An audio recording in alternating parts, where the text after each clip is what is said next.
Welcome to the Megyn Kelly Show, your home for open, honest, and provocative conversations.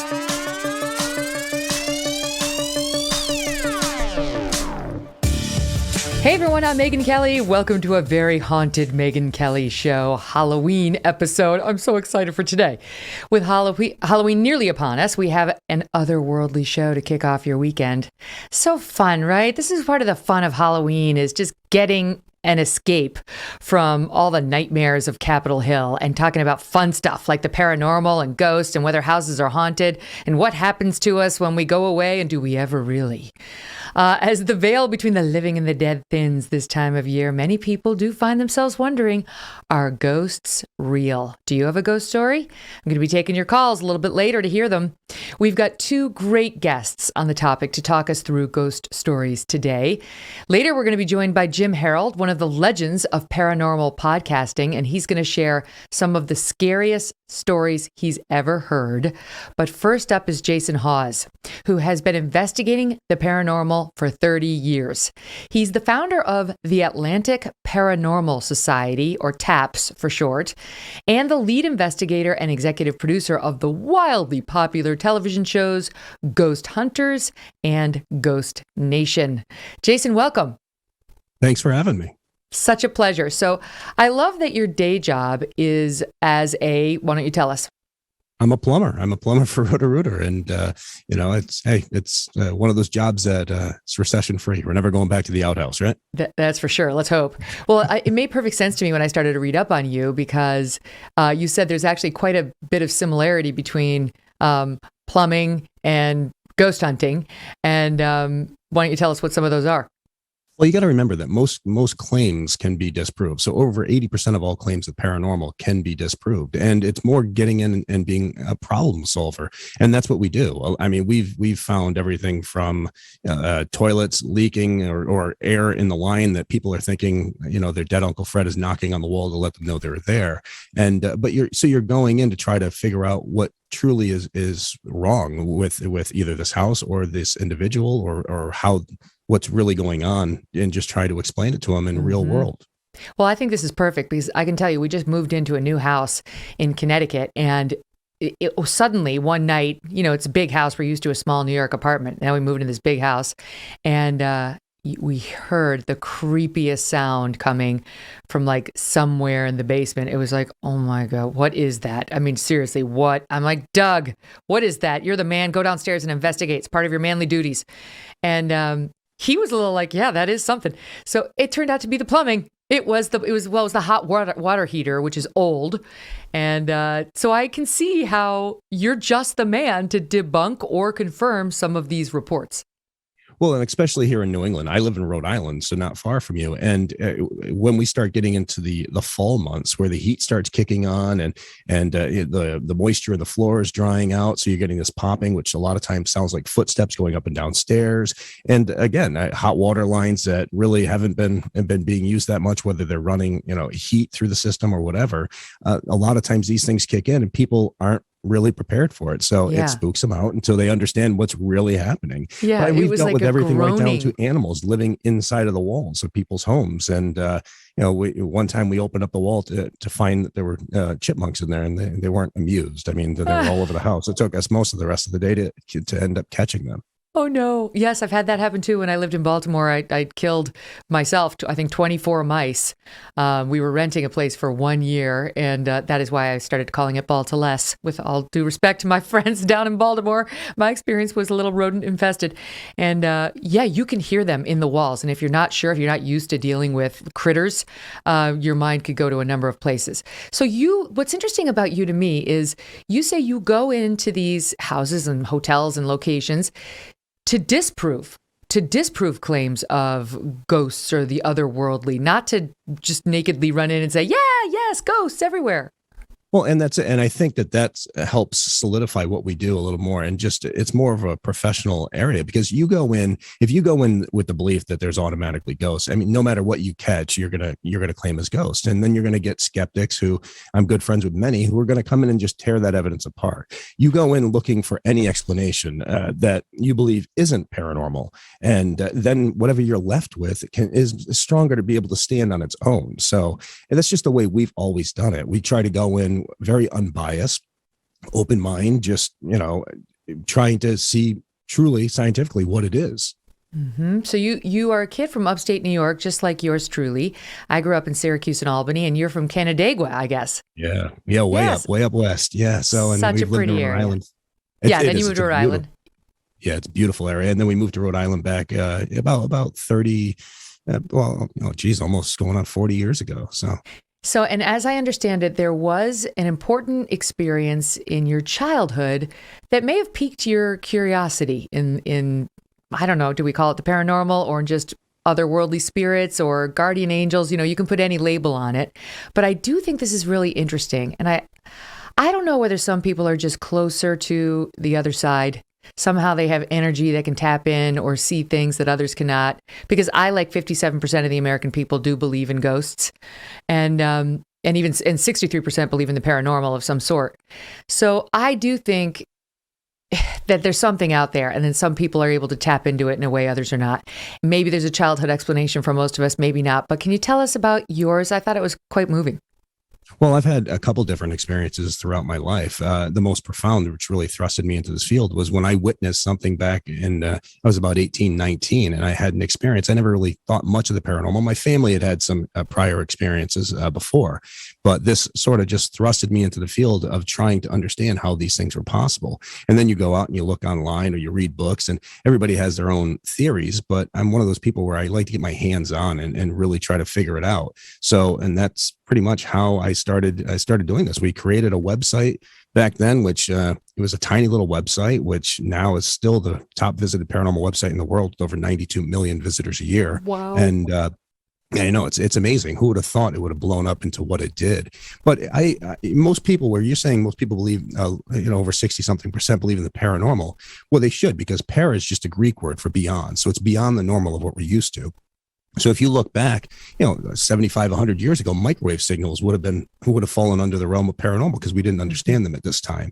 It's just ghosts and hauntings and things of that nature fall under the umbrella of the paranormal. So, yeah. Okay, so I don't know if this is the incident when you were 18 or 19, but what I was reading about was, this is from NewJersey.com, talking about how one day you ran into a man who you'd never met before in your life.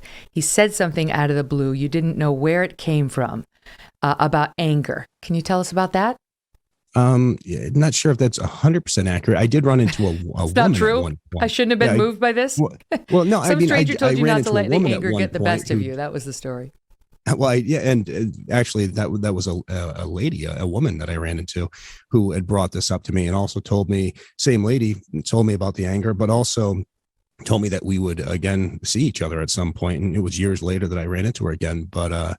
It was, it definitely, you get these weird times in your life, or these weird scenarios when things happen that I think kind of guide you down certain paths. And, just being, creating this little show, that agreeing to do one season of this little show that we figured would never succeed, because who wants to watch a couple plumbers and a police officer sit around in the dark all night? Many people. Who would have thought that it would blow up to what it was? We're airing in 140 countries. It's still to this day the top watched paranormal show in history, and all out of this tiny little state of Rhode Island.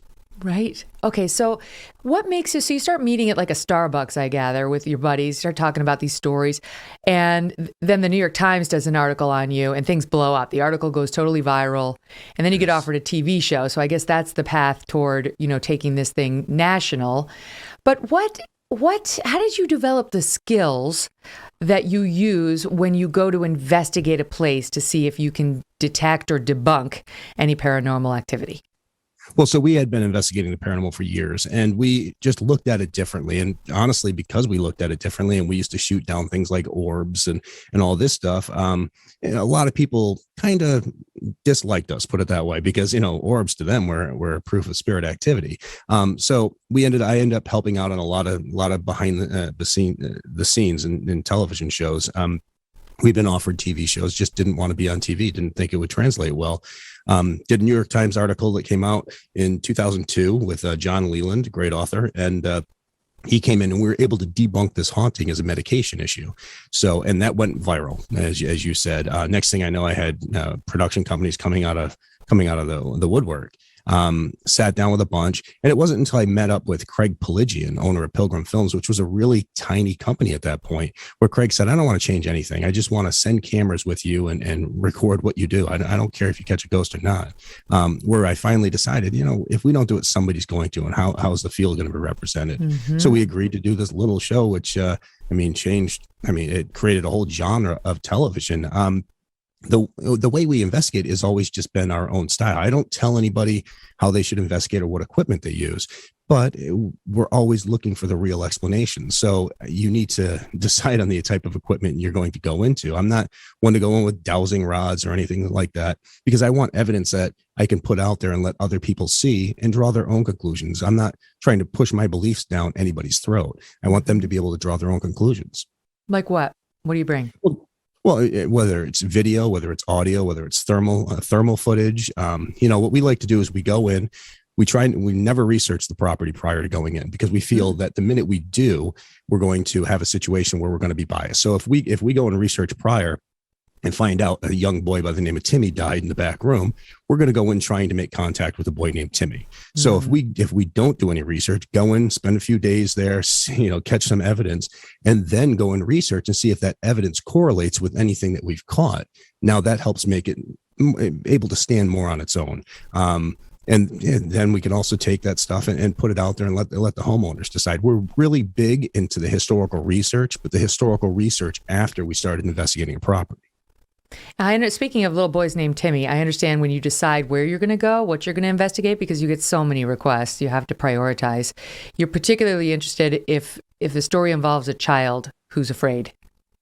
Of course, I'm a father of 6, and I've got 3 girls, 3 boys, and wow. So children are so innocent. The least thing you want is for a child to be fearful of being in their home alone or be scared to go to bed. And so anything that involves a child that seems to have heightened activity that is going on often, we want to get out there and help them out first. I mean, that becomes the priority. And you do it for free.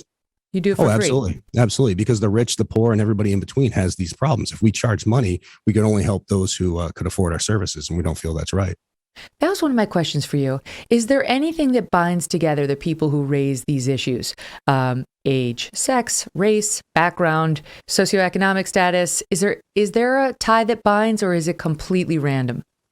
It is completely random until it gets down to certain things. So we do cases, we handle cases for also law enforcement and religious organizations. So, and that's things that we never televise because that falls under severe confidentiality agreements. But when it comes down to cases like demonic hauntings or so-called possessions, which 99.9% of possessions it has nothing to do with true possessions. You'll never see somebody who's and not religious become possessed. Do the math on that one. It's always over religious. It's over-medicated, under-medicated, self-medicated individuals. And these things have to be taken into consideration. When we're being called into a location, you're asking us for our help. So you're opening up your world to us, which means we're going to go through your movie collection, your book collection. We're going to talk to you about what medications you might be on. Is there any physical or emotional or sexual abuse going on in the house? And all these factors really come into play when you're trying to figure out what's truly happening. Because whether it's paranormal or not, this family called you in for help. So you need to help them. Yeah. I read that you have some sort of a therapist or someone with that area of expertise on your team. Yeah. And we have people in multiple different professions. I mean, we have people in law enforcement. We have therapists. We have psychologists that we can bring in as well. I mean, TAPS is this one group out of Rhode Island, but we also have the TAPS family, which is a network of groups all around the world. I mean, just in the United States, we have 74 groups all across the country, and then we've got about 16 in other countries. Because if we get contacted by somebody in California, it's not easy for me to just jump on a plane and take off to California. So we have a group in that area that can get to them quickly to find out what's going on. And if it needs me and others to head out there, we will at that point. I'm laughing right now, Jason, because in the studio as we're speaking, my studio, I'm only in here with Abby, my assistant. So, what? There's a real bird here. There's a real bird here. There's a real what? There's a real bird in here. I just want you to know. There's a bird in here? There's a real bird. I'm sorry that I reacted like that. Oh my God, we're hearing something down the hall in the closet. Are you a mess? I thought this was like a setup. Is this a setup? There's a real bird in here. I'm sorry that I reacted like that. Oh my God, can we close the door? There's a door down there. And that's where like the brain of the... And we heard something, and we're like, she's making the big eyes at me, and I'm making the big eyes at her. And she went down to investigate, and there's a bird. It's in this situation. Like a crow or something. A crow? Well, I believe that's usually a crow. Well, that's holy. As long as it's not like a raven. I mean, bring her deaths and stuff. I think you're good. Go get Doug. This is his job. But we've had situations like that. It's funny. My God, Jason, what should we do? You'll hopefully catch it. But I mean, we've had situations where owls have been in buildings with us, and bats have landed on our hats. I mean, yeah. Right now, I just say duck. He's going, what do I do? Well, I don't know. Oh God. No, you can't close the door. What? It's caught in what thing? Wait. Let me take a picture of you. Hold on. I want the audience to be able to see. It's caught in what thing? It's like in that white panel thing. What panel thing? The door? Window, it must have come into that window. It's in the side. You know how you can sit over there? Oh my God. I'm so positive. There it comes. It's coming. What do you mean it's coming? There's a legit bird here, and it's big, Megan, just so you know. Dying. Here, take a picture. Come on, the audience wants to see this. Put down your weapon. Let me show you. Oh God. Wait, it's pretty big. Like when it comes in here. It's big. Oh no. I feel like I should let it get out of this door. Why are you closing it? Let it fly out. We don't want it in the house. We want it out of here. You haven't seen it. Oh my God, take a picture. What if it's a hawk? A hawk? Is there anyone out there who knows what we should do? Could you please call us right now at 833-44? I would definitely try to open up any windows or doors that you have. And hopefully it'll fly back out. It's in front of the only window we have in here. It's like it's not gonna hurt me. I'm gonna go over there. Come on, you're from Minnesota. I know. Okay. I don't know why. It's just like so big and it's unsettling. Take a picture of what. Come on, you got to document this. Okay. I'm half disbelieving you. Here it comes, Megan. What do you mean here it's coming? It's shit! It's a sparrow or a crow. Well, sparrows. There's a big difference between a sparrow. Well, don't and a disturb crow, it. I have to take this out. It's distracting for me to hear something else. Okay, I'm gonna try to do the show while you manage that. Oh my God. And you're gonna keep on ducking and everything else. It should be fun. We're not in the city anymore. In the city, we only had creatures that ran on the floor. Like I said, we've done don't hurt stuff it. like this before. Yeah, all right, wait, hold on. Yeah, let's squeeze in a quick break so Abby can do her huntress thing. I'm gonna go take a picture, and we'll be right back with Jason Hawes. Who here has seen the birds? I have. So has Abby, right here in the studio. So since we moved to Connecticut, I'm able to do the show from my house, which I've told people. And we're up on the third floor, and it's a lovely little setup. It's supposed to be a guest bedroom, but we made it a studio. We're building a real studio, but for now, this is where I am. And we're doing this ghost show, and some weird noise starts down the hall, and I hear it as Jason, our guest, the one and only Jason Hawes, is with us, host of the mega hit show Ghost Hunters. I mean, who could you ask for better? As he's talking to us about the paranormal, we hear these noises down the hall, and I'm going, holy crap, what the heck is what? And I look at Abby, she looks at me, she's got the big eyes, like, oh my God, there's just the two of us in here. My team's all over the country, Texas, Canada, outside the country too. You name it. So, and Doug sometimes is here, sometimes not, downstairs, someplace in his office. Anyway, she goes down to investigate, and we're going to lay the pictures in here. If you want to check the show out on youtube.com/Megyn Kelly later, of what I saw Abby do, what Abby saw down the hallway, what Abby then did, and what happened when, yay, the bird got out. It's big. It's so big. It's so big. That was a hawk. She says a hawk. Okay, no, it wasn't a hawk. It's not here. Debbie, you don't know Canada. Pipe down. Debbie Murphy in Canada is saying it was a small bird. It's not a small bird. It wasn't a sparrow. Wait, I'm going to bring in Jason in 1 second, but apparently Pam from Nebraska called with some thoughts on our ordeal. Pam, can you believe? I'm laughing so hard. I'm having a fangirl moment right now because, oh my gosh, I just love you. Cute. I'm laughing so hard at you two. But I did want to say, I believe this is some kind of perfect timing to have your guests there talking about the paranormal and this giant hawk raven crow appears in your house. I think somebody from beyond is visiting you. You are so right, Pam. Jason, come on. It's at least possible someone from the other world popped in to say, I'm listening. Well, of course, but it's also possible that this thing got in through some open window or anything. I mean, and that's the thing. You always need to look at the possibilities of what isn't paranormal before you draw the conclusion of how would you solve is. this? And by the way, how can we figure out how such a large creature got into my home? Well, I'd first start in the attic and see if there was any way for something to get down up there. But it's funny because we were just talking about this prior, where we opened up a wall one time to find a family of chipmunks living in there. So you never truly know. We've dealt with situations where we've had bats come down our fireplace, and you always got to be prepared for it. Okay, I don't know how. We're going to get like a fly swatter. I'm not sure that's going to do it. That was spectacular. Thank you for walking through that fun with me. And please, you know what? I would love for all of you guys to subscribe to our YouTube channel anyway, because that helps us. YouTube.com/Megyn Kelly. And you can see this moment at about, 12:10 to 12:30 unfold live when we add the pictures. All right. So let's get down to the truly scary, because that was just good old fashioned fun. And I want to talk about one of, I don't know if it was the scariest thing you've had to investigate, the Stanley Hotel. Yeah, that place was amazing up in Estes Park, Colorado, and Stephen King stayed there, and that was the premise behind The Shining. So that's because he ended up getting lost one night, and came, after having a night of drinking down in the bar, and that's where he ended up coming up with the whole concept of The Shining. So because he was already an author at that time, right? Because I was like, well, how did they read up a little bit on it? And it said they let him stay in the hotel as the only guest with his wife or his family. I'm like, well, how did that happen? But I guess he was already a famous author at that point. He was. And also they were just getting ready to close the place down for winter, because at that point it had no heat. So, but it's an incredible place built up on, in the mountains in Estes Park. And we've been there. I've been there probably a total of maybe 15, 16 times. The first time we stayed there, we were there for a couple of weeks filming, trying to just catch some of the things that so many claims that go on in the place. And in my room alone, I had a closet door open, unlatch and open on its own, close on its own. I had a glass shatter from the inside out. So it was really, really weird. And that was like 4 days into it. And I had to sit there and think, well, I'm going to be staying in this room for at least another 10 days, which OMG. All right. So wait, we have some of that. We have a clip.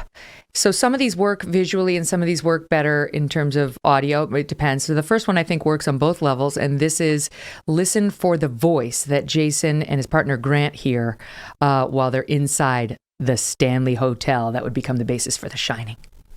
How far back does it go, G?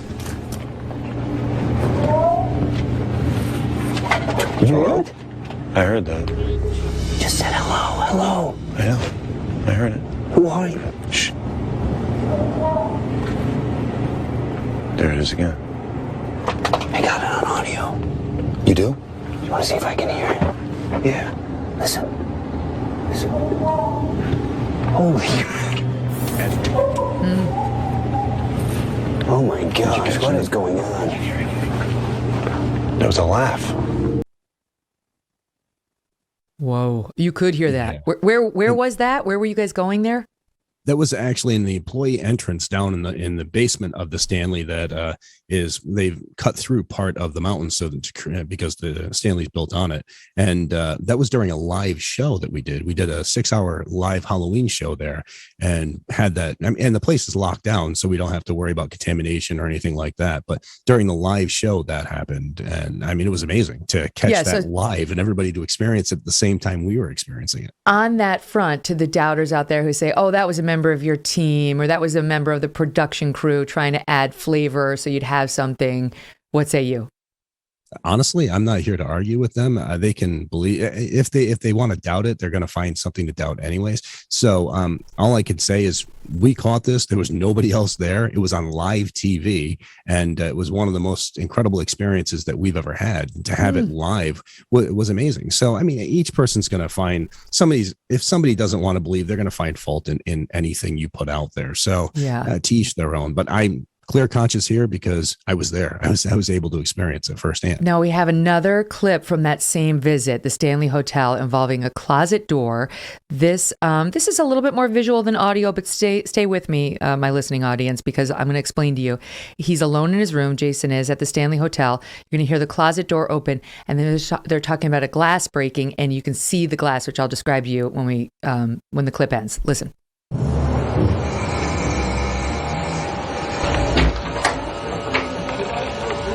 He's in his bed. The door open.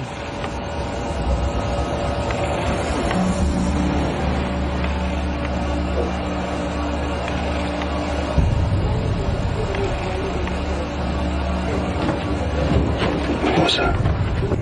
I'm not sure what happened. I heard the closet open.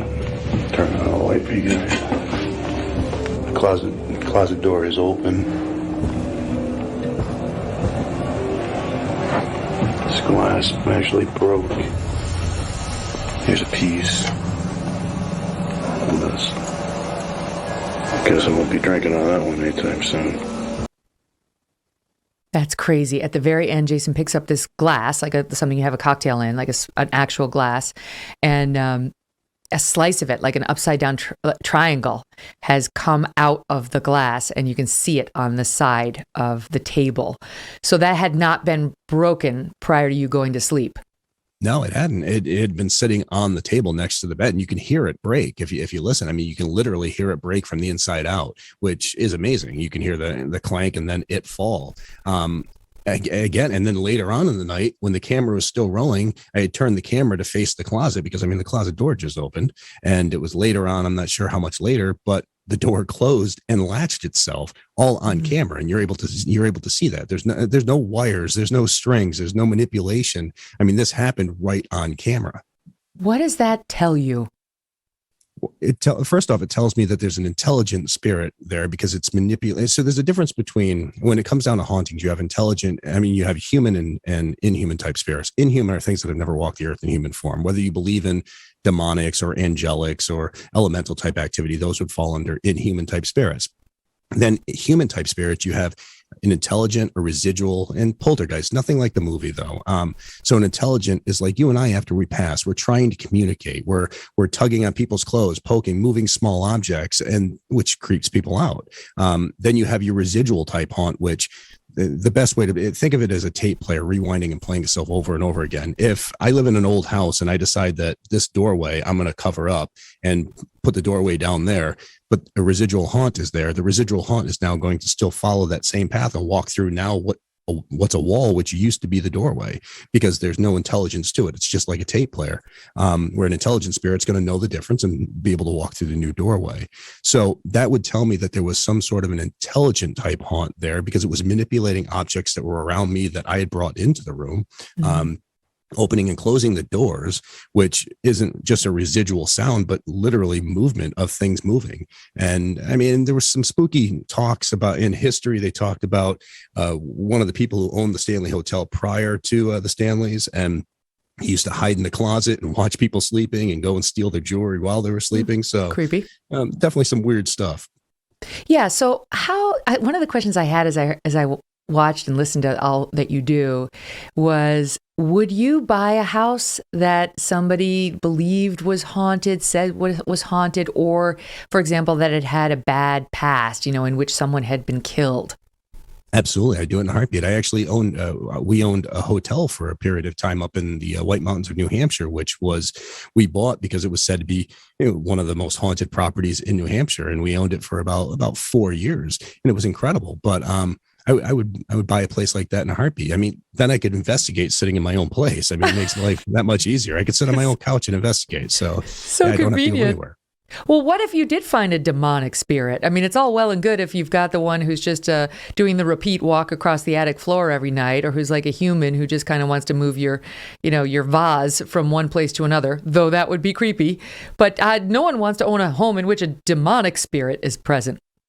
Well, of course, and I agree with you on that. And, like I said, 99.9% of those cases have nothing to do with inhuman demonic type spirits. And even when they do, it's a religious fervor. What was that? It's a religious fervor when somebody's claiming demon. Okay. Exactly. And when it comes down to it, the cases that we have found something that seems malicious or negative with negative intent, we bring in whatever religious belief system they have, and whether it's somebody to help out with the Christians or whatever religion, we bring in somebody who's going to preach that. It's always us, isn't it? It's my people. It's the Catholics, isn't it? It has to be. But every religion out there has their own people who handle cases that they believe fall with under the negative inhuman type entity, and it doesn't appear that one religion is stronger than the next when it comes down to doing these cleansing rites. It truly just appears that it's the strength and the belief of the person who's preaching it, and that seems to be what helps these things move on. Now, is it really that something's negative is being pushed out because somebody's talking about God or Jesus? No, maybe it very possibly could just be that it's something that realizes you don't want it there in the first place, so it's going to go somewhere else. Mm-hmm. So let's talk about Southern Vermont College, and this involves a thermal sighting. Before we play this, what does that mean? A thermal? Like what should people be understanding? So a thermal, it picks up temperature fluctuations, heat signatures, and turns that into to video. So like we deal a lot with FLIR, with FLIR, which create these thermal systems, which are handheld. Firefighters use them in fires to try to pick up body heat from people to find those people, to remove them from areas, or also to pick up still hot spots that may be burning in the walls. We've utilized them to try to pick up anything that we can't see with our human eye. And we've been really lucky. I mean, we've worked with FLIR to work on things for like the FLIR 1 that connects to an iPhone or an Android to lower the prices, so people are able to actually use these devices themselves. But they're great to use. They're a great tool because some people believe that these things give off heat signature. Other people believe that they draw the cold air from around them and give off a signature that way. So, yes, I read that some people report weird things like cold spots in the middle of an Arizona summer, in the midst of a house, something like that. And that might be a red flag for you if you've come upon that in a house. Well, a lot of times you need to take into consideration that central heat and these things, there can be times of pockets of colder air before it mixes with the other air. But a lot of people believe that if there's an entity there, that it draws the energy from around it in return, making the air around it colder and itself warmer. So, definitely something you always need to look into. But there's different ways to check into it, see if it has anything to do with the paranormal. All right, so this is shot number 4. Again, so for the listeners to this, and you can see the clip yourself later, you can see Jason and one of his guys, Steve, catch a figure walking through closed doors on the thermal, which I'm just going to explain in advance. It looks kind of like one of those old Polaroid photos with a bunch of colors on it, without it being totally, like you can see the outline, but you can't exactly see faces. But just listen to them. Watch this. Hello. Is there anybody here in the Everett family? Oh. Hey, Steve. Yeah? Holy crap. Are you kidding me? Did you get something on the thermal? I think we caught something. Did you see something on the thermal? Yeah, and I was recording.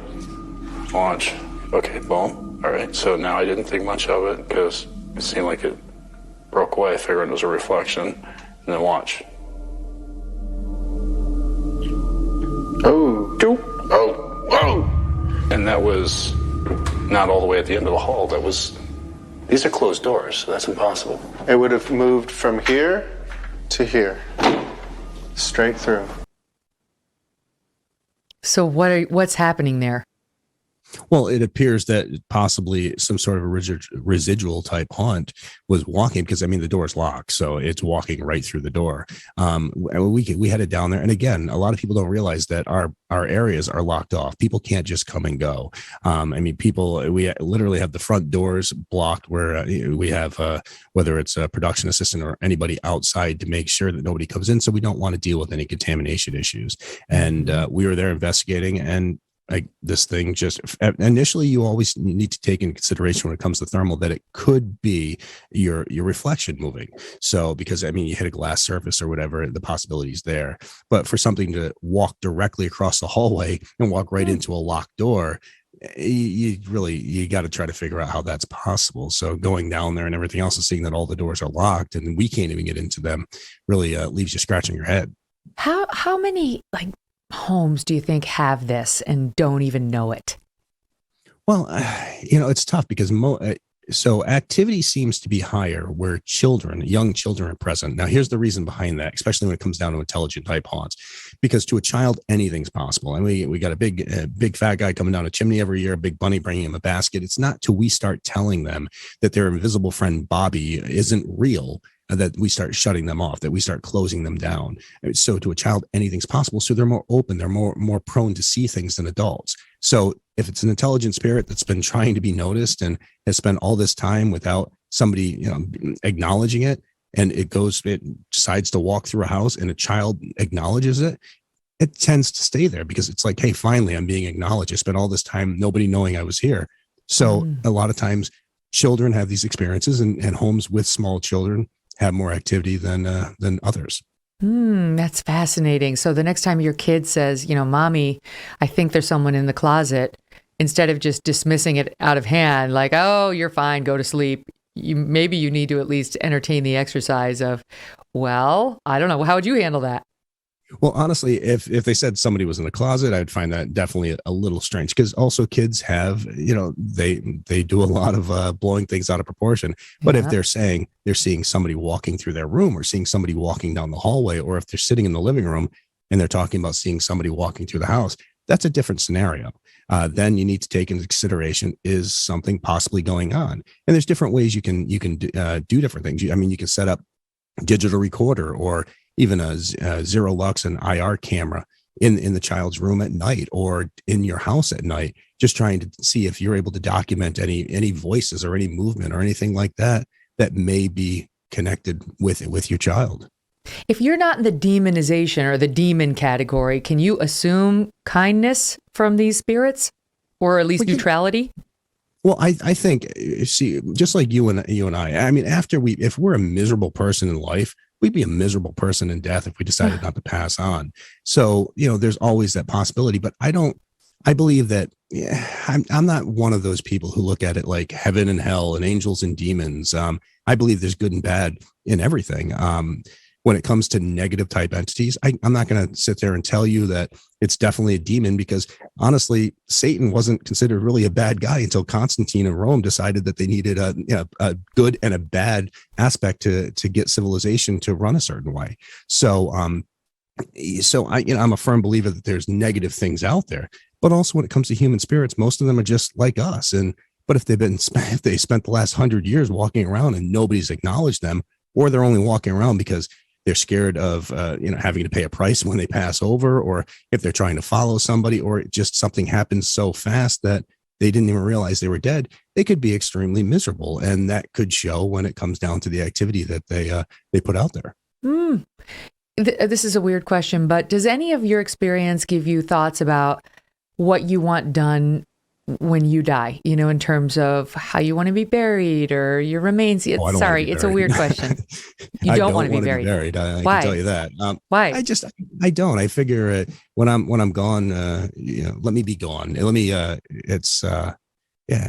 just the whole idea of being buried has never been it's always been a creepy concept to me. Maybe it's just due to Hollywood. It's right. One of the scariest things out there is to be buried. And then you look at some of the old stories where they'd have strings and stuff coming up from the old coffins with a bell, just in case the person wasn't actually dead. That's what I want. I want that. Just in case they made a mistake. Doug and I say we want to be buried in an above ground mausoleum with 2 cell phones that have chargers, plugged in at all times, just in case. Well, I mean, you can give me like a headstone with a TV and it's something just saying, see you soon, or buying time. I'll be back, whatever. Major Garrett, my old office mate at Fox, he used to say what he wanted written on his tombstone. I've since co-opted this, is disconnected due to inactivity. Oh, there you go. That's good. Pretty good. It's pretty good. I feel like the burial, though, at least gives you a shot in case they find a way of bringing us back. Not that they'd want to, or that we'd necessarily want to do, but at least you got a shot. Unlike being cremated, it's like you got no shot. It's over. Yeah, I don't know. But then again, it's depending on how long you've been buried for. Do you really want that shot of coming back? Well, and you know what? According to our discussion, maybe you're already there anyway. Maybe you never left. And that's the thing. A lot of people sit there and they get creeped out by the whole graveyard aspect. But people need to remember that most of the time you're dead 4, 5, 6, 7 days before you end up in the graveyard. So the fact of haunting a graveyard is unlikely. I mean, the places that would have the most activity would be, trauma centers and hospitals, and places like that where, when they die, it's so quick that they're kind of left questioning what happened. That brings me to our next clip and story. New Bedford Armory in New Bedford, Massachusetts. This place was built in 1903, and it said it housed some form of the Massachusetts National Guard for most of its history. It was closed by the state in 2003. Fire broke out in 2009, did significant damage. And a first sergeant was said to have hanged himself in the office of this place. You guys were asked to investigate after hearing stories of guardsmen spotting cold spots that we just discussed, heavy metal doors slamming shut without any draft. Shadows were there, but nothing to cast them. So you and your guy, Frank, your audio man, you go there, and why don't you set it up for us? What happened? Well, we had been investigating for quite a while, and Frank was never really much of a believer in the paranormal, and a lot of these production guys aren't. They're hired to do a show, so they don't need to believe in it or not. But Frank had screwed around earlier with some of the other production guys, and I think just opened up a can of worms. I mean, you're in an armory where things are run, in a certain way, and there's no screwing around. But while we were there, we were lucky enough for us, it was lucky. For Frank, it really wasn't, where his bag, we were able to watch the bag on camera actually come up and hit him in the face. I mean, leveling him, knocking him down. And it freaked him out to the point where he literally started going into shock, and we had to have medics there and everything else. But oh my gosh, that was a life-changing moment for Frank. All right, so this is a clip. Again, you guys got to check out the YouTube channel today for many reasons. But let's play soundbite number 3. Yes, this is Ghost Hunters at the Armory. Frank, you okay? What did you do? What happened? Frank, you all right? Get some lights on. Get some lights on in here. Something threw him down, dude. Frank is down. The video shows him down. That was the end of Frank as a ghost hunter? Well, yeah, that was he really didn't want to work. And there's actually footage out there where you could see the bag. He's got his hands up holding a boom light like over his head, and his bag literally, I mean, it just comes up, it hits him right in the face. And it's all documented right on camera. Wow. This is so fascinating. So the overall thought for the people out there listening to this, what should they do if they think they might have a ghost or some sort of a spirit in their house and they're concerned? Well, if they're concerned, I mean, they can go to the AtlanticParanormalSociety.com, and we have groups all over the country, all over the world that do this free of charge. So they'll come in, they can set up their equipment, try to document what's going on, and help the family. They need to be careful because there are people out there who will try to charge them money for different things, and that's not what we're about. We're free of fee. We try to help out everybody. So they can call TAPS family groups, or they can even go just to tapsfamily.com and find a group in their area and have them come out and investigate and try to figure out what's truly going on and just help the family through that. Yeah, maybe you'll feel better because it'll be something like the plumbing or a bird or something. I want to tell everybody Discovery Plus is airing a brand new season of Ghost Hunters starring October 31st, starring Jason and his team, and they investigate the Missouri State Penitentiary in the first episode, appropriately airing on Halloween. So fun talking to you. Thank you so much for all of your good work and for being such a good sport during our weirdness. Well, thank you for having me. It's been a pleasure. It truly has. All right, check him out, everybody. Jason Hawes. Also, check out the new season of Ghost Hunters on Discovery Plus, as I said. Coming up, more ghost stories. And I'm going to offer my own ghost story with our next guest, because I did have an encounter. And after the break, our latest special Halloween edition of You Can't Say That, ghostly and appropriate.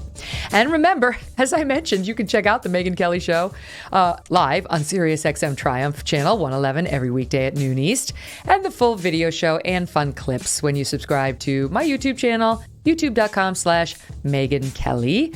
Or if you prefer an audio podcast, you want to share this fun with your friends later who didn't get to listen to it live, subscribe and download for free on Apple, Spotify, Pandora, Stitcher, or wherever you get your podcasts. And there you have the advantage of seeing our full archives. Some people were saying, oh, you got to interview this. Somebody was like, interview Mike Rowe of Dirty Jobs. Well, we did, and it was amazing. It was right after the new year in 2021. Go back and check that one out. Want to stay spooked? We've got a great UFO show in there as well, where we investigated whether those are real. I won't bury the lead. Yes, I will. Go back and check it out. See you in 2 minutes. Welcome back to the Megyn Kelly Show. It's time for another edition of our feature, You Can't Say That, or Do That, or Think That. Oh, wait, this is America. And for our special Halloween edition, we are changing our feature to You Can't Celebrate That, meaning Halloween. No, Halloween is apparently very problematic now, according to the decision makers in a few school districts around the country this year. In one school district in Massachusetts, Halloween celebrations are officially canceled, so they can, quote, de-emphasize Halloween and shift our focus toward community building through fall celebrations. What's important to this school district instead of dressing up like a superhero? Quote, the equity and inclusion of all students, of course. But this is not an isolated incident, not isolated to a single group of weird far-left Northeast schools. No, up in Seattle, the racial equity team at one elementary school, yes, there's a racial equity team at an elementary school, has made the decision after 5 years of study to cancel the annual pumpkin parade, offensive as it is. 5 years of hard work, and the result is no dressing up and walking around in your costume this year, kids. Sorry. Why? Well, the parade can marginalize students of color who do not celebrate the holiday. And so the parade has been nixed in favor of more inclusive and educational opportunities during the school day. Those include things like thematic units of study about the fall and reviewing autumnal artwork. You know what you can do with your autumnal artwork? Give me fun and spooky any year. Remember, as you dress your kids up for Halloween this year, you could be prevented because in some parts of America, you can't celebrate that. Oh, wait. Yes, you can. This is America. Don't go away. Another great guest coming up.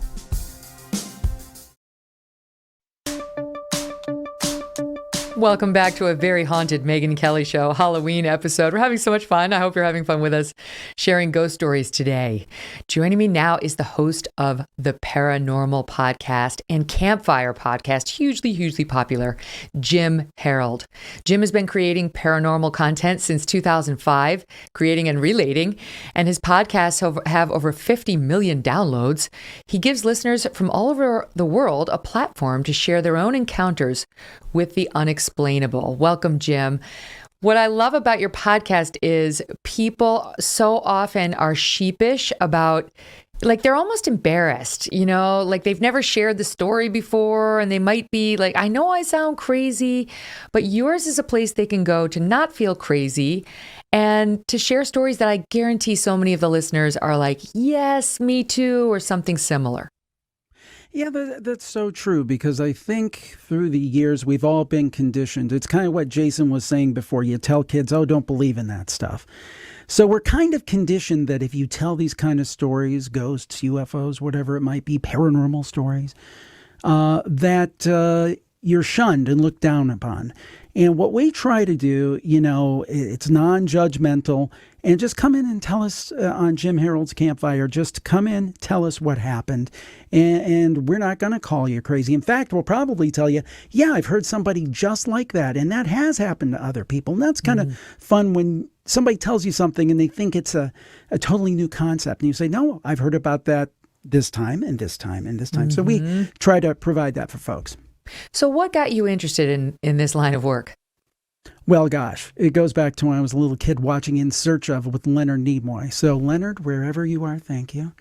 And and I followed it on the side for a long time. And in 2005, when no one knew what a podcast was, pretty much, I decided to start a show. It was so early, I got the name The Paranormal Podcast, and launched Campfire later, but that was a natural topic for me because I was just always gravitated as both a kid and an adult. Mm-hmm. And I heard that at one point you've said a series of coincidences or events saved you from not being home when there was a drive-by shooting. Yes, at one of your homes when you were younger. What do you mean? Yeah, my first apartment out of college was in a little sketchy area. Mm-hmm. I'm from the Cleveland area. Mm-hmm. And anyway, my girlfriend at the time, who is now my wife, I took her home. We went to amusement park, so it was very late, Cedar Point, very late. She said, you know what, I'll ask your dad if he can sleep on the couch. Now, we'd only been dating 4 or 5 months. I said, oh, no way. She said, well, you're going to fall asleep going home. So finally, I agree. I sleep on the couch. Go back the next morning. We have a nice breakfast and so forth. I come back, and it's one of those old A-frame style houses, right? Mm-hmm. Okay. The landlord's son lives in the back. I live in the front. And he's out on the street, and he's pointing at the house. And I get out of my car, and I'm like, hey, what's up, Dave? And he's like, we got to talk. I'm like, oh, sure. What's up? He's like, there's been a drive-by. I'm like, oh, my goodness. Whose house? He said, our house. Turned out that in the middle of the night, about 3 o'clock in the morning, it got hit by several lines of AK-47 fire. Oh, man. They hit the wrong house. It was dark blue. The house next to us was light blue. Somebody crossed somebody. And it wasn't even at that time that bad of a neighborhood. The police were stunned. And he said, well, what does this guy who's not here do for a living? And they said, oh, he works at a classical music radio station. So, so I wasn't any kind of kingpin. But that was a case where I believe that chess pieces were moved by something or someone. And this is where the paranormal part comes in. What are the chances that that would happen on that night and I wasn't there? I was there basically every other night I lived there. Something, I think, saved me. And I think that does happen. And we've had many accounts on Campfire of that. What about, yes, the hand of fate, the hand of God. Who knows, right? I always say, who are we as mere mortals to think we've got it all figured out? We don't have it all figured out. It's absurd to just reject all of this as impossible. I think to stay open-minded is the intelligent route on things like this. And I will tell you, I don't know if this laid the foundation or if this was already in me, but for me, I lost my dad when I was 15, suddenly. I was 15, he was 45, to a heart attack. This is 1985, before we had statins, before, it's much, you could still have a heart attack, obviously, but it's easier to prevent in today's day and age. Sure. And for years thereafter, we all, from time to time, would ask for signs from him. Like, send me a sign if you're still around, if you can see me, if, we're still together. And I'm telling you, I've never asked for one without receiving. And I know you could say, well, you made it happen, right? And I have to tell you, I'm not sure how I could have made the things that happened to me, or my mom could have made the things that happened to her happen. It's just little things too. And I'll just give you one example, but sure. My dad had given my mom a bouquet of roses for their anniversary years earlier. And shortly after he died, she asked for a sign. And this is years early. And ladies, you know how we change our purses. And it's like, never shall the things that were in the purse be seen again, for the most part. Certainly not 10 years down the line. So this is about 10 years later. And she asked for a sign after he had died. And she was digging around in her purse one day for a pen or some gum or something. Out came the card. It was one of those little cards that comes with flowers, right? And for me, this is my one other. I was in Chicago. I was a young lawyer. It was around 1995. Mm-hmm. And it was about 10 years after, and I was missing him. I was playing guitar, which was a stress reliever for me for my law job at the time. And I was feeling sad, and I said, Dad, I could use a sign. And I literally flipped the page of my guitar book, and the very next page on my brand new guitar book I just bought was this song he used to sing to us when we were little. You guys may know it. Worried Man, I think it's called. Oh, yeah. Takes a worried man to sing a worried song. Oh, yes. And I was like, oh, and I could play it. I'd only learned, A, C, G, E. I could play. I was like tears streaming down my face. Okay, it can all be explained, I guess. But I could go on. And I'm just saying, I know so many people who have stories like that. I believe. Yeah, I do too. And I've had a couple of those myself. And there's one, I won't necessarily go into it because I know we're talking more spooky stuff today. But just like series after series of coincidences for everything to line up to get me that message. And maybe the message is, I'm thinking of you too. And so many people have that. And to me, the paranormal, and today I know we're talking scary, spooky stuff, but it's a continuum. It's just like our everyday lives. As Jason was saying earlier, darker energies. Yeah, there is such a thing. I believe that. I mean, people say there's no good and evil. I think there's good and evil. But the point being, it's a continuum. And there's some really creepy, scary stuff. And there is some very heartwarming stuff, too. And we try to cover it all on the shows. Yes, right. It is a continuum. I mean, it's like if you think it's just over when we die, that's the end of everything, and there's no more energy that carries on, then you're out on all of this. You're out on all of this. But you're also in the minority of Americans, at least, most of whom believe there is something, whatever it is, some sort of energy that stays, a spirit, however you want to define it. Just been so many reports along those lines. I don't know. So you've been taking in stories from your listeners and your fans for years. And we had our producers ask you what you thought was the wildest story that you'd ever gotten. And I understand it is the Roadhouse Saloon story. Yes. Now, I think that we have a clip. We've got a clip from your podcast where the woman, the whole thing is like 25 minutes long, so people should go to your podcast and check it out. But here's just a brief clip, and then I'll come back to you on the backside. Listen here. Sure. T.I., welcome to the program. Tell us about the Roadhouse Saloon, because it's apparently quite a mysterious place. This took place up in way northwest Wisconsin, way in the Northwoods. In Wisconsin, and my friend right? and I, in Wisconsin, way up north there. We have a family place over that way. And my friend and I had been, we'd gone to see a band play that was about an hour, maybe a little bit further away from where we lived. Well, as we were driving back, it was one of those nights where there was no moon. And as we were driving along, nature started to call, and we needed a place to stop and use the restroom. Well, there is no place to stop. So as we turned down the last highway that we were going to head just a little bit south, we were about a half hour, maybe a little bit more from home. And right as we turned there, like a beacon in the darkness, was the Roadhouse Saloon. And it had the bright neon lights, with the beer signs in the windows. Sure. And the big neon, Roadhouse Saloon signs. Like something out of a movie. Just like out of the movies, yep. And this is like 3 o'clock in the morning. We saw it there, and I said, just stop, pull in, and I'll use the restroom. We'll stay for a little while. And when we opened up the bar door, there were all the people in there. There were probably 8, maybe 10, I don't know, folks in there. It wasn't like 2 or 3. There were at least 8 people in the bar. And everybody instantly turned to us and said, hi, come on in. Bob had handed me a beer, my friend, and we walked over toward the mural. And as we passed, they had this beautiful old jukebox. And sitting at a table were 2 guys that were playing cards, maybe 3.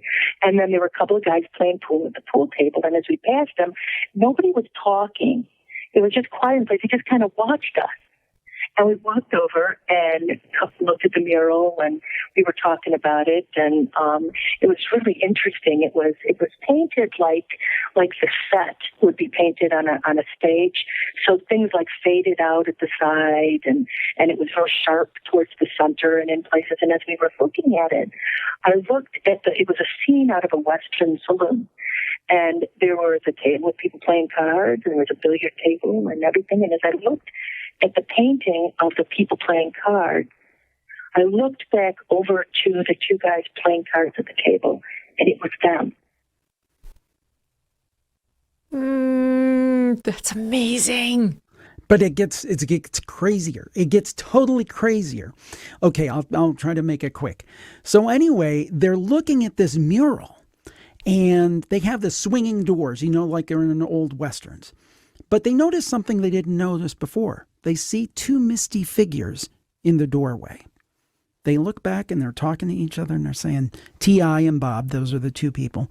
T.I.'s the woman, Bob's the man. And say, we didn't see those before. They look back, they're more developed in. T.I. notices that the woman, the shorter figure, has curly hair and boots. She has curly hair and boots. Then she notices a cane. T.I. walks with a cane. And at that point, Bob and T.I. realize they're developing into the picture. They decide to book out of the place. Everything goes totally black. There's only one car in the lot, not multiple cars where there were.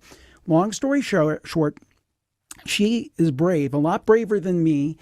And she goes back the next night with her sister, I think it is, about 8 o'clock at night. She walks in. She talks to the bartender, who's a young woman. And she said, yeah, we were in here last night. It was interesting. She said, where's the big handsome guy who was a bartender? And she said, I'm sorry, there's nobody who's a bartender like that here, just my elderly father. And another feature of the story was a fancy old-time jukebox with vinyl playing Chubby Checker records. Well, there was a jukebox there, but it was a CD jukebox and no Chubby Checker records. She almost got stuck in some kind of alternate dimension. And the thing is, Megyn, I've met her in person. I went up to the Midwest, upper Midwest, where she lives, did a video segment. And I got to tell you, I believe her.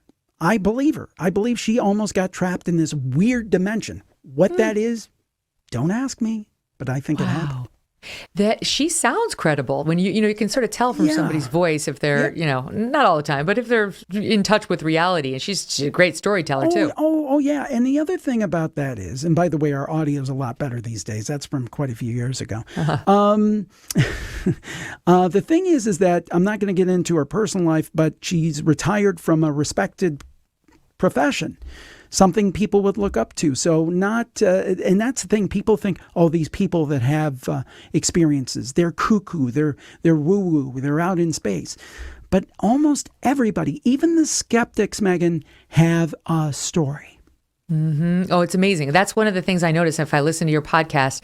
It's person after person. They're smart, they're articulate, they're well-informed. Yeah, they may have good jobs. This is not like a bunch of kooks being like, Jim. It's like they sound like normal, totally normal, regular, smart people who just had something very bizarre happen to them. That story kind of reminds me of The Purple Rose of Cairo, where the woman is obsessed with the movie and she keeps going. And then finally one day they look at her from the screen and start talking to her. And before she knows it, she's in the movie. Right. Yeah, that's right. The thing about this, though, when I started these shows 16 years ago, I had very definitive thoughts. UFOs are aliens. There's heaven and hell. There's this, there's that. And over time, I'm more convinced than ever that something's going on. I don't know exactly what it is, though. I'm more confused than ever what's going on, but I'm more absolute that there is something and there's more to reality than just us sitting here and 70 and all of that. Do you agree with Jason about his sort of classification of ghosts or spirits, saying, okay, there's sort of the alleged demons, which he classifies more as like pretty much only deeply religious people see those and, can be explained accordingly. But then he says there's the, for lack of a better term, human ghost that can interact with you, that can, move things around. Then the residual, I think he said, ghost was the second kind that keeps doing the same thing over and over.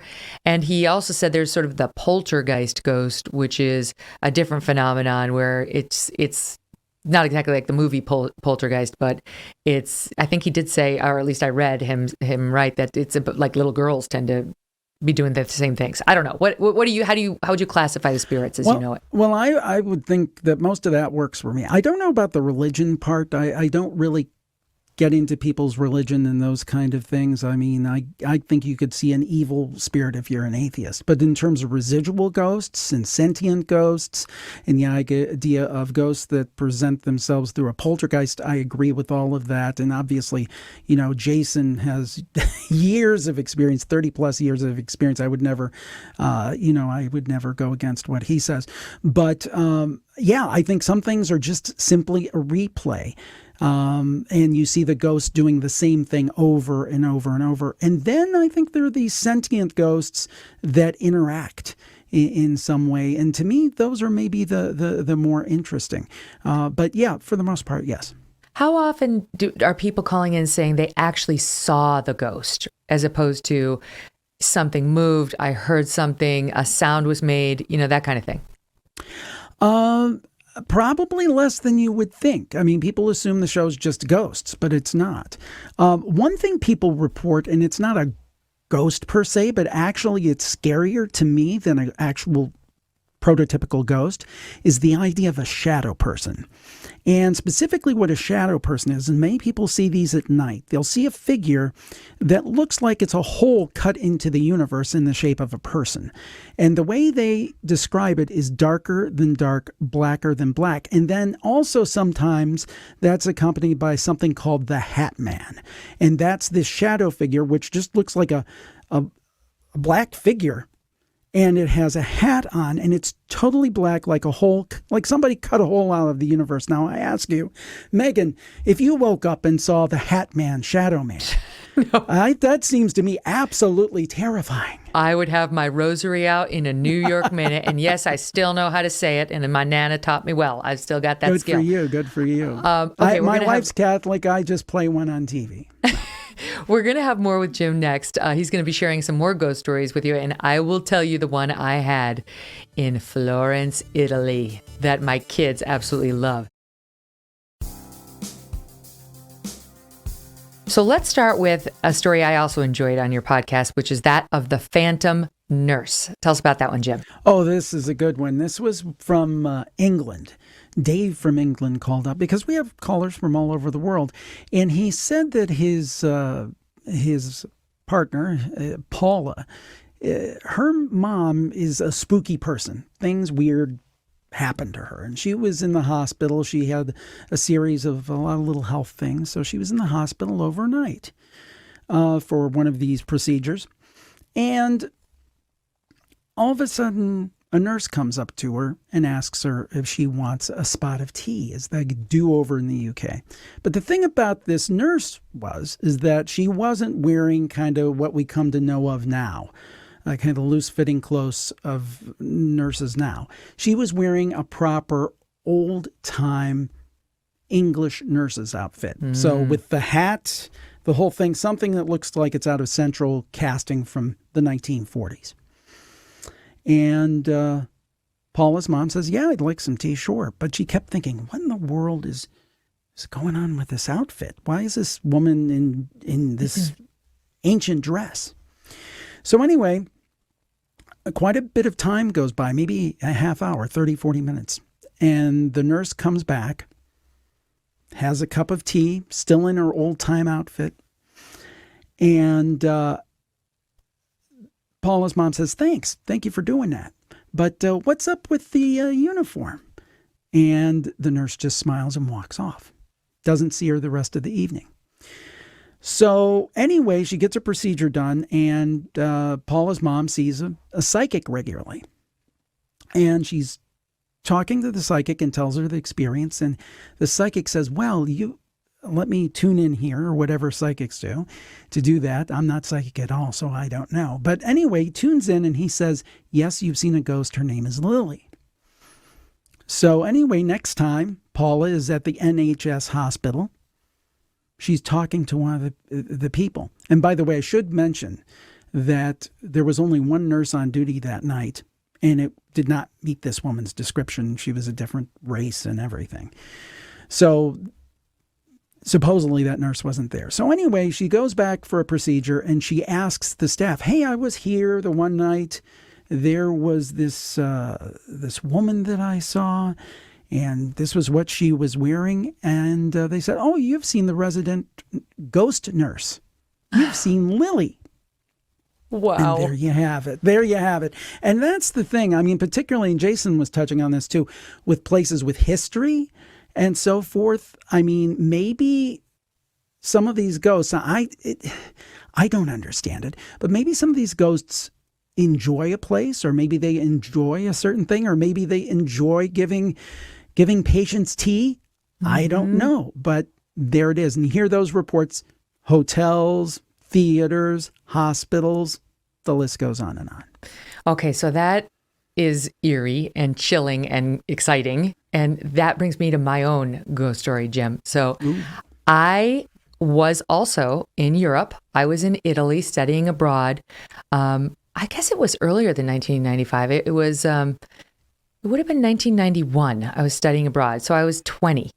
And I was in Florence, Italy, and I stayed through our exchange program at Syracuse University with a family. You know, you could sort of stay in the student dorms or with a family, and I opted to stay with an actual Italian family in what's essentially a suburb of Florence called Settignano. And it's where Michelangelo grew up. And it's beautiful and it's sleepy, and you have to take the Numero 10 bus to get there. And it's got a little olive groves and grape vineyards, and not much else going on. And the house that my host family lived in was built in the 15th century, so 1400s. And now we're in 1991. Right. So it's 500 years old, this house that I'm in. And it was definitely old, and it was charming. It was small. It was on the street corner. It was like sort of at the pointy part of the road, sort of sticking out, protruding into the cobblestone road. And it had bars on the first floor windows, which is where my room was. And I had a roommate, Susie, who stayed with me. She was also in the same program, but she traveled this one particular weekend, and I stayed in the house. And the family we were hosted by was a mom and a dad and two young women who were about my age. They were like 20 and 18. So that house was very creaky. You know, you take one step and you would hear the creak of the floorboards, and you got used to it. And in my room, there was a big picture of Jesus and a rosary hanging and a big cross and, very sort of nod to the Father. So I go to sleep in my room, and it's unusual for me to be in there alone because normally Susie, the roommate, is also there. But at this night, I'm alone, and I fall asleep, and my door is shut, and I hear the door open, straight out of central casting, creaky open door. And there are no footsteps, as there always would be if a human, on foot were walking in. So I hear the door open, and I was frozen with fear. I knew there was a presence in this room that was not an actual human being. And the next thing I know, I hear my backpack, which is right behind my head on the desk, open. I hear it unzip. And then I hear it dropped on the floor. And I get out of the bed. I mean, I didn't get out of the bed until the next morning. I stayed frozen, unafraid. I mean, totally afraid, and unable to open my eyes. I was like paralyzed. So I get up the next morning. I get out of the bed. Sure enough, the backpack is on the floor, unzipped. I'm like, I don't know what happened. I have no idea. But I go out. I see my Italian family having their coffee, and I say, the most bizarre thing happened to me last night. And similar to the woman you just told us about, they were like, that's our ghost. Like, yeah. What? They said she's a 16-year-old girl who died in a fire that was in this house hundreds of years ago. We've all seen her. Meanwhile, I'm like, a heads up would have been appreciated. But they just take it as such a normal thing. They probably never even thought. It's like, oh, it's the ghost. Big deal. Totally. They've been living in this house. They've been living with her. They really didn't think it was a thing. And they all just accepted it as a matter of fact and not even anything creepy. Like they sort of give each other points whenever anybody runs into the 16-year-old ghost. Yeah, it's there was a very similar story. I'm trying to recall the details, but very similar with a woman who stayed with a family in Mexico, a friend in Mexico, almost similar. And she spent the night, but then she kept hearing somebody tapping on the wall and somebody talking kind of a high-pitched voice speaking Spanish. And the next morning she said, well, who was that? And I said, oh, don't worry about it. It's my grandma. She died years ago. She just comes and visits every now and then. Whoa. I mean, now that would be meaningful, right? If you could actually have an exchange with somebody where, you talked about real life stuff or someone you loved, who you could have a chat with. I wonder how hard, and this is something I struggle with. I don't have an answer. How hard, because we get these stories of people communicating with loved ones, and maybe I've had phone calls, for example. We had one last week where somebody called and said their dad called in a dream, and it was very vivid, and said, do this, this, and this. But and I've even had people say that they actually got phone calls, but everything seems to be very brief. It's like you don't typically sit down and have a conversation. So I think whatever the process is to make contact, particularly with loved ones, it's not easy. I've heard of it taking years, people years later getting a contact of some type. However they get in touch with us, I don't think it's particularly easy. Just my thoughts. Okay, so let's talk about another one of your stories, a physician and a strange patient. You mentioned hospitals. Here we go again. Yeah, well, here's this one. The thing that I love about this, Megyn, because people say you're into the paranormal, you don't care about science. Well, I love science. Look, we're doing the Ted Koppel thing, right? I mean, I love science. Science is great. But there's room for more. And I loved when a person of science, like a physician, has a report. This also was in the UK. We probably run about 10% of calls from the UK. This is just a great one. And he was qualifying to be a physician. I guess that's like residency here. And he was working on the lower level of a hospital. It was like 4 or 5 flights up. So they got like a code blue cardiac arrest, rushed to the top floor. So he's going through the stairwell and he's going through the halls, and he suddenly sees on the 3rd floor this patient, and he has like a shirt on, a mint green shirt, but no pants. He's totally naked. And he's thinking, oh, great, this guy's got dementia or something. I got to go up and save somebody's life. I'm dealing with this. Hey, nurses, come over here, help this man out. And then he goes up and he's winded and stuff. But that is nothing compared to what he sees when he walks into the room. There's a patient flatlining. They're trying to save the patient. The patient is the same man he saw on the 3rd floor. Same shirt. So the man dies. And afterwards he's thinking, oh, his name was Farbad. Farbad, you're losing your mind. You just were running up the steps. You got hypoxia. You're just imagining this. So he goes down to the nurses on the 3rd floor. And they were still kind of shook up about this because they're like, you came through here yelling, there's a man naked, blah, blah, blah, blah. And he said, well, did you find the man? And they said, no, there was no man. There was no man here.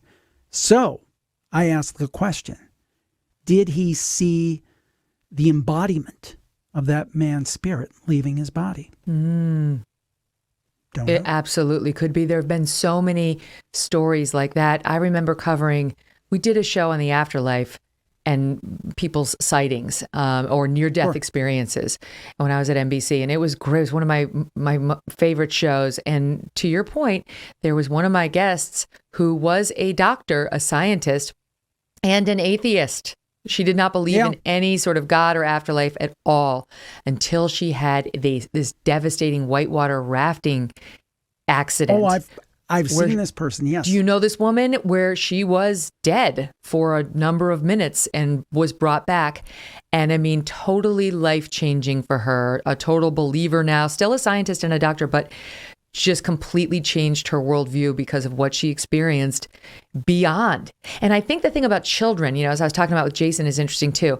It's almost like they're still they're closer to the beyond than we are. Yes, they're only recent arrivals. Yeah. Right?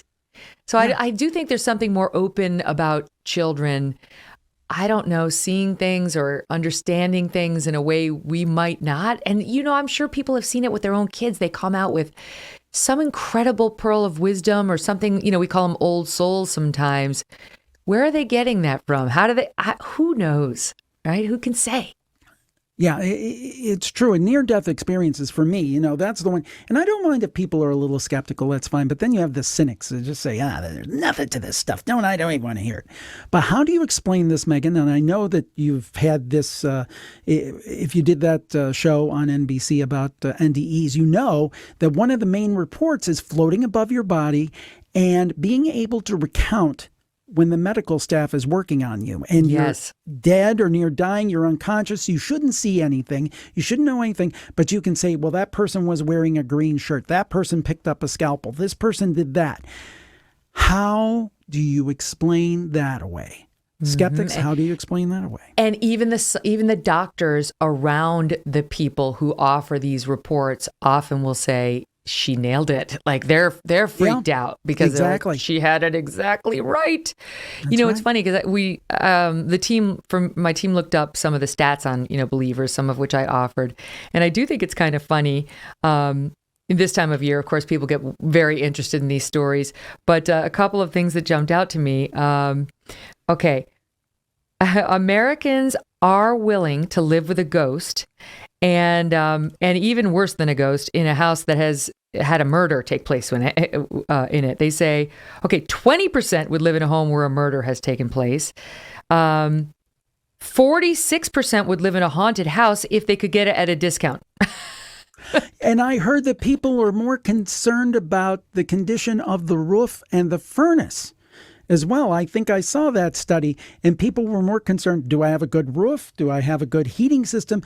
The ghost's fine. Hey, how old is the furnace? I can deal with that. And I recommend you check your windows too, because little birds can get in when you're least expecting it. Oh, yeah. 30%. Sorry about that. That was funny. Abby has a theory. She thinks it's actually like down the hall where the brain of the studio is, my lights and my camera. It has a big hole cut in the closet for all the wires. Looking at you, my friends, is Sirius XM, and it leads directly outside. And I think, maybe a little birdie decided that might be fun to go into. Okay, so 30% of people say they would live next to a cemetery. 25% say they live next door to a haunted house. I would not want to live next to a cemetery, I have to say. I wouldn't. It was funny because my parents were very working class people, steel worker, not a lot of money, like lower middle class, honestly. But they bought a house in West Virginia because they were originally from West Virginia. So they wanted to go retire there, which they ended up doing. And the funny thing was when they bought the house, it was like in this little valley, okay? And there was a bunch of brush up on the hill where the road was.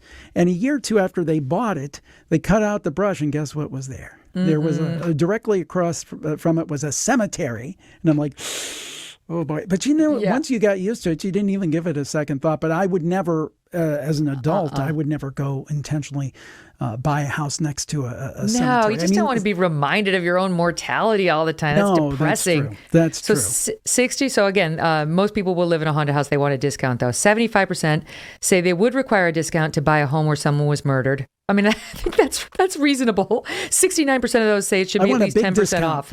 Yeah, they want just at least 10% off. And then here's an interesting fun fact for you.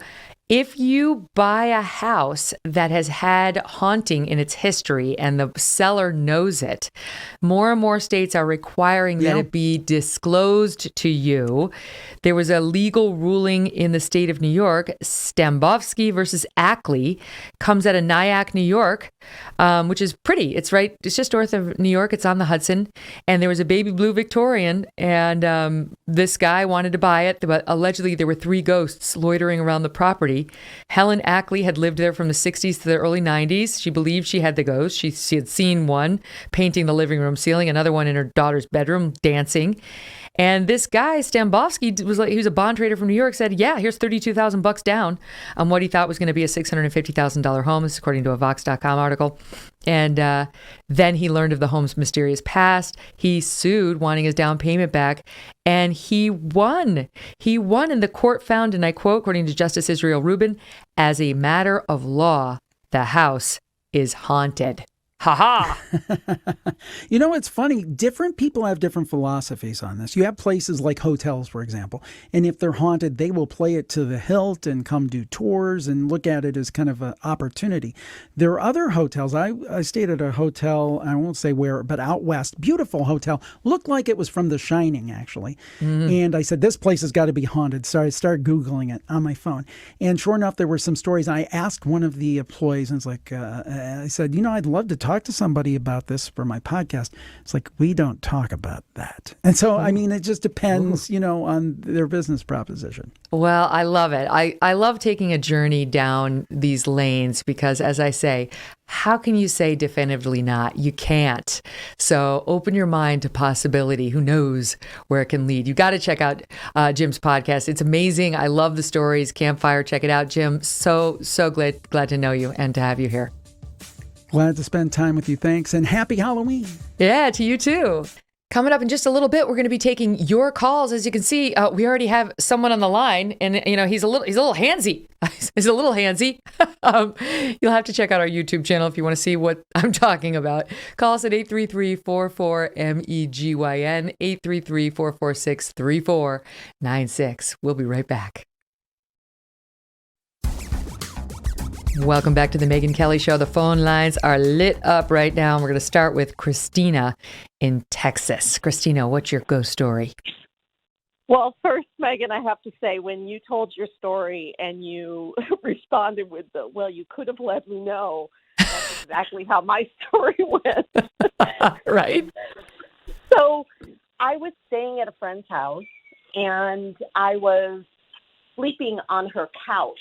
Sorry, I'm walking in my house. And I was fast asleep, and I felt something moving by my ear, almost like someone was sticking their finger in my ear. Oh, boy. And it woke me up, and I opened my eyes, and literally in my personal space, about an inch from my face, was a man's face. And it was like a negative. I could see bushy white hair and white facial hair. And I didn't sleep the rest of the night. So in the morning, I said to her, hey, this is what happened. And she and her husband looked at each other, and they both ran for the photo albums and laid out this picture of his dad, who was the previous owner of the house. And it was him. And she said every single day, her cabinets open and close. She'll set a knife down and come back and it's gone, or take a spoon out. OMG. Yeah. So did you say, in the future? Yeah, if you would have let me know, I might not have. It was funny because it was frightening in the moment, but then when I knew that, I went, okay, maybe I'm a little less scared, but I'm not sleeping over again. Well, it's so because your story and my story and the story of the Lily nurse, it's even more compelling when the people you wind up saying it to are like, oh, yeah, and can confirm it. It's tough to explain if you just stick in sort of our worldly knowledge, but I love it. Christina, thank you. Okay, I want to get down to, let's go to Rory in Missouri. Rory, what's your scary ghost story? Hi, this is Lori. And Lori, hi. My childhood home was haunted. We were the second family that lived there. It was vacant for 35 years after the original owner passed away. And we were a young family, and we moved in. And my father worked nights, and my mother would have occasions where she would hear the basketball bouncing in the basement. And she went and opened the door one time only. Mm-hmm. And found the basketball on the landing. Oh, man. And then I would be up in my bedroom on the second floor, and I would hear somebody calling my name loud and clear. And I'd run downstairs and say, what do you need? And she's like, nobody called you. Mm. And then we had an occasion where we had gotten a tape recorder for Christmas, And I don't know how my mother discovered this, but she called us all in to the living room and she said, did any of you record this from TV or anything? And she played it for us. And it was loud, clanging, banging door, echoing, and then echoing footsteps, and then a really inaudible voice that was deep, and you didn't understand what they were saying, but it was really unnerving. Mm-hmm. It reminds me of the Jason video where you could hear the voice down the hallway saying hello, or it's like sort of muffled, but a voice out there. Exactly. Years later, I went back and visited the home, and it was the second owner after we had sold it. And I told him our experiences, and he said, really? He goes, that explains it. He said, our dog will sit in the living room and howl. Oh, maybe that's what's causing the trouble with my little Strudwick, my puppy. Maybe he knows something we don't know. Oh, Lori, thank you. Thank you for your story. Wow. Okay, how about Tom, my fellow Connecticut resident? I like to call myself a New Englander now.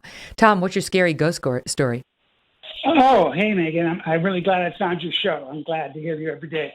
Can you hear me? Yeah, I gotcha. Thank you. Oh, I'm sorry.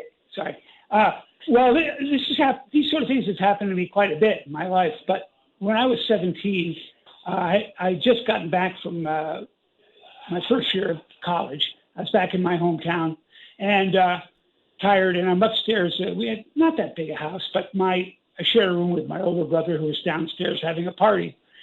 And I'm kind of half asleep, and the door opens a crack, and I can see the light, and I can see, it's my brother's best friend, Larry. And but I'm not, he's looking for my brother. He looks over my brother's bed.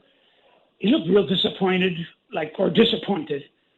And I figured he's going to find my brother downstairs at the party. So I didn't even say anything. So anyway, an hour or so later, my brother comes in after the party, puts on all the lights, of course, because, my big brother's annoying. And anyway, I said, did Larry find you? And he said, what? Larry was in here looking for you. He goes, no, Larry wasn't here. He's having dinner with his future in-laws tonight.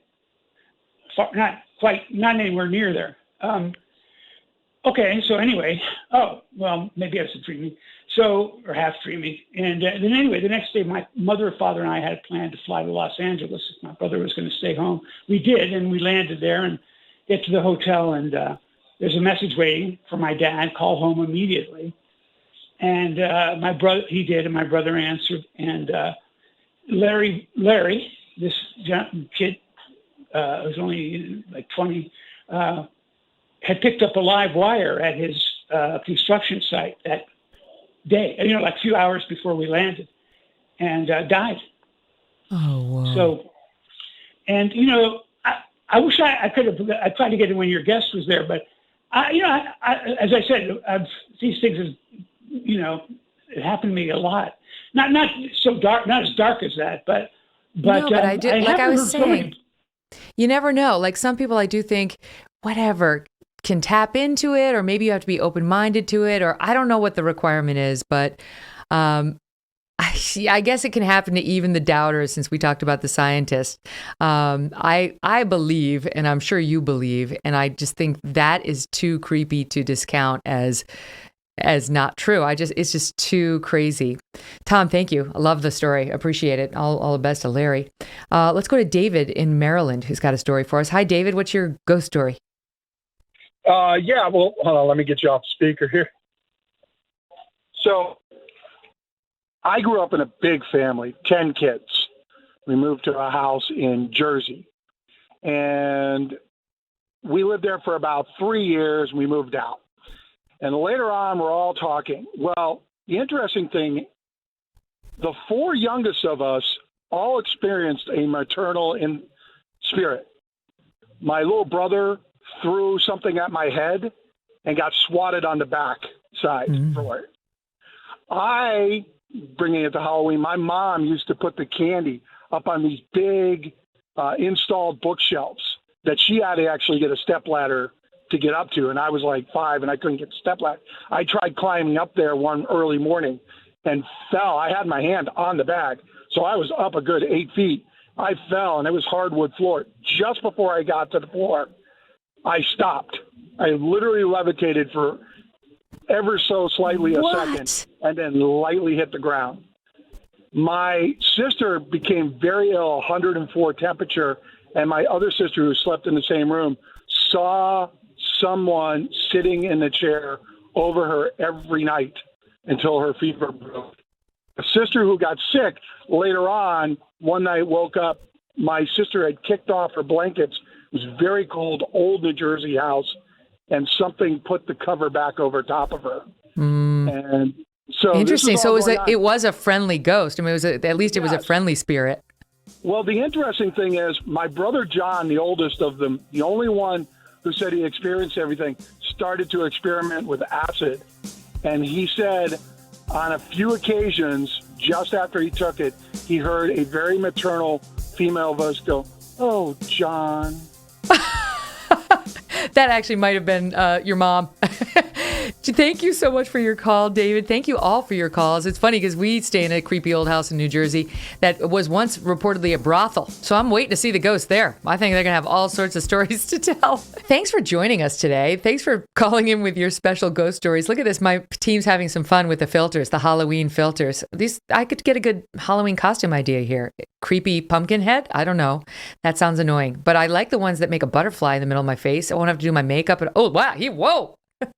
Check that out. That's genuinely scary. I'm getting some ideas. If you're listening to this, you've got to go to youtube.com/Megyn Kelly to see what we're talking about. And on Monday, we're going to have a Megyn Kelly Show debate on vaccine mandates and much, much more. Oh, I like that.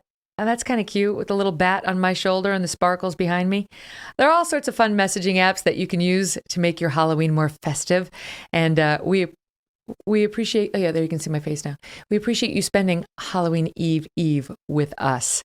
Don't forget to download the show on Apple, Pandora, Spotify, and Stitcher. Also at youtube.com/Megyn Kelly. You can offer a comment there. Sometimes I meander over to the YouTube comments and I read your thoughts on the show. So don't be afraid to share. And don't be afraid to go out on Halloween, or do be. Up to you. Thanks for listening. Have a great weekend.